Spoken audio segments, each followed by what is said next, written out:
Commençons évidemment par le plus simple, le pays. Quand on parle d'un pays, on parle avant tout d'un territoire, un espace géographique qu'on peut voir sur une carte du monde. On sait où ça commence, on sait où ça finit et il y a des frontières définies. Par exemple, la France, l'Allemagne, le Japon, le Brésil, tout ça, ce sont des pays. Mais attention, ce n'est pas forcément un État. Il y a des pays qui ne sont pas indépendants et qui font partie d'un État beaucoup plus grand.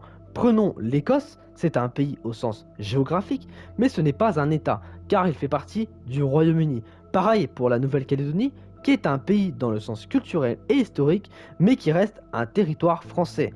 Donc, retenez un truc extrêmement simple, un pays, c'est un territoire, avec des frontières visibles sur une carte, mais ça ne veut pas dire qu'il est indépendant. Là, on va parler de l'État, qui est le chef d'orchestre. Là, on ne parle plus uniquement de géographie. Un État, c'est avant tout une organisation politique qui contrôle un territoire, impose ses lois, collecte des impôts, assure la sécurité, bref, c'est ce qui fait qu'un pays fonctionne. Un État, c'est un ensemble de règles, de structures et d'institutions. Un gouvernement, une police, une armée, une justice, c'est aussi lui qui représente un pays au niveau international. Prenons un exemple, le Vatican, il est absolument minuscule, même plus petit qu'un quartier d'une grande ville, mais il est considéré comme un État parce qu'il a un gouvernement, un chef d'État, le pape, et une diplomatie et même sa propre monnaie. Autre point important, il y a aussi des États sans territoire clairement défini. Un bon exemple, c'est l'Ordre de Malte. C'est un État reconnu par certains pays, mais qui ne possède pas de territoire officiel. Donc, à retenir, un État, c'est une organisation politique qui gouverne un territoire et qui est reconnue internationalement. Là, on change totalement de registre, puisqu'on va parler de la nation. Une nation, c'est pas une question de frontières ou de loi, mais une question d'identité. Une nation, c'est un groupe de personnes qui partagent une culture, une langue, une histoire commune et parfois même une religion. C'est plus une notion culturelle et historique qu'un concept géographique. Un exemple très parlant, les Kurdes. 40 millions de personnes réparties entre la Turquie, l'Irak, la Syrie et l'Iran. Ils partagent une culture, une langue, une histoire, mais ils n'ont pas d'État à eux. Ils forment donc une nation sans État. Autre exemple, les Juifs, avant la création d'Israël, ils avaient une identité commune, une histoire forte, mais ils étaient dispersés dans le monde entier. A l'inverse, il y a des États qui regroupent plusieurs nations.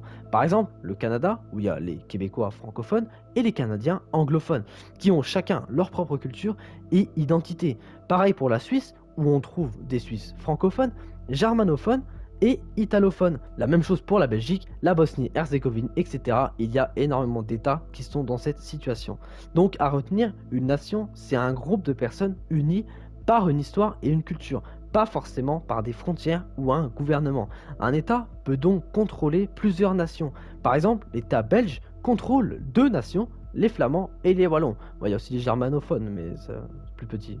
Et c'est là qu'on arrive au fameux concept clé qu'on entend absolument partout dans tous les pays du monde, c'est le concept d'État-nation. Un État-nation, c'est quand un État et une nation coïncident, c'est-à-dire quand un peuple qui partage une culture et une identité vit sur un même territoire sous un même gouvernement qui le représente. On va prendre un exemple tout simple, la République tchèque, un État qui contrôle la nation tchèque, c'est un État-nation. Autre exemple, le Japon, presque toute la population parle la même langue, le japonais, partage la même culture et vit sous un seul gouvernement, l'État japonais. C'est un cas typique d'État-nation totalement homogène. Mais ce modèle a aussi ses limites. Il y a des États où plusieurs nations cohabitent et ça crée parfois des tensions. Par exemple la Belgique, où il y a les Flamands et les Wallons qui ont chacun leur langue et leur culture, mais qui partagent le même État. Résultat, des conflits politiques fréquents. Il y a aussi des nations qui sont divisées entre plusieurs États. Un exemple flagrant, les Coréens. Ils partagent une culture commune, une langue, une histoire, mais ils sont séparés entre deux États totalement différents, la Corée du Nord et la Corée du Sud. Donc voilà, j'espère que cette petite vidéo vous aura plu. J'ai trouvé ça important d'en parler, car pour la suite, on aura besoin de ces termes. Et je veux totalement éviter que vous les confondiez, tout simplement. Si c'est le cas, n'hésitez pas à aller voir ces deux vidéos qui sont évidemment importantes pour l'avenir de l'humanité. Moi, je vous dis à la prochaine. Salut les filles. Allez, ciao!